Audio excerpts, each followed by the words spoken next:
Use করা হয়েছিল ব্যায়াম একটু একদম হ্যাঁ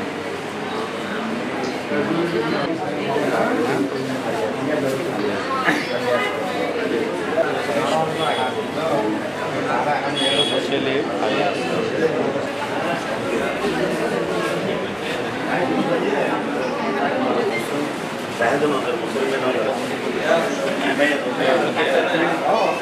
বেরোন বেরোন বেরোন বেরোন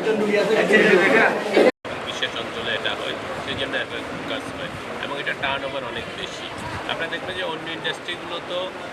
অনেক অ্যাক্সিডেন্ট হয়, এগুলো আসলে মানুষের ওইভাবে দৃষ্টিগোচর হয় না, কারণ এখানে শুধু শিপ ব্রেকিং হওয়ার কারণে এবং জিনিসগুলো অনেকটা জনসম্পৃক্ততা এবং সি বিচ সব কিছু এলাকায় হওয়ার কারণে অতিরিক্ত বাউন্ডারিও থাকে না, একদিকে খোলা থাকে সমুদ্র, সব কিছু মিলে এগুলো মানুষের নজরে আসে বেশি। এবং এটার জন্য আসলে যে কোনো একটি প্রাণও আমরা কেন যেতে দেব বা একটি প্রাণও কেন নষ্ট হবে, সেটা অবশ্যই আমাদের যত্নবান হতে হবে যাতে ক্যাজুয়ালিটি জিরো পর্যায়ে আসে। আমি যেহেতু ওই এলাকার প্রতিনিধি হিসাবে আছি, আমি শিপ ব্রেকারদের সাথে বিভিন্ন সময় মত বিনিময়, আমি নিজেও শিপ ব্রেকার, আমাদের পারিবারিকভাবেও শিপ ব্রেকিং আছে, সব কিছু মিলে আমরা চেষ্টা করছি যে যাতে করে আর কোনো ক্যাজুয়ালিটি সামনের দিক তুলে যাবে। এরকম গ্যাসের জাহাজ বা অন্য কোনো জাহাজ আসলে আমরা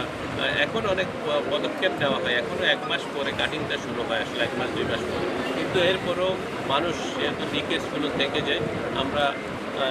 সেই জন্য আমরা সবাইকে আরও টেকনিক্যাল এক্সপার্ট নিয়োগ করে, আমাদের যেমন মেরিন ইঞ্জিনিয়ার আছে এদেরকে নিয়োগ করে যাতে এইসব বিষয়গুলো আরও তদারকির মাধ্যমে আমরা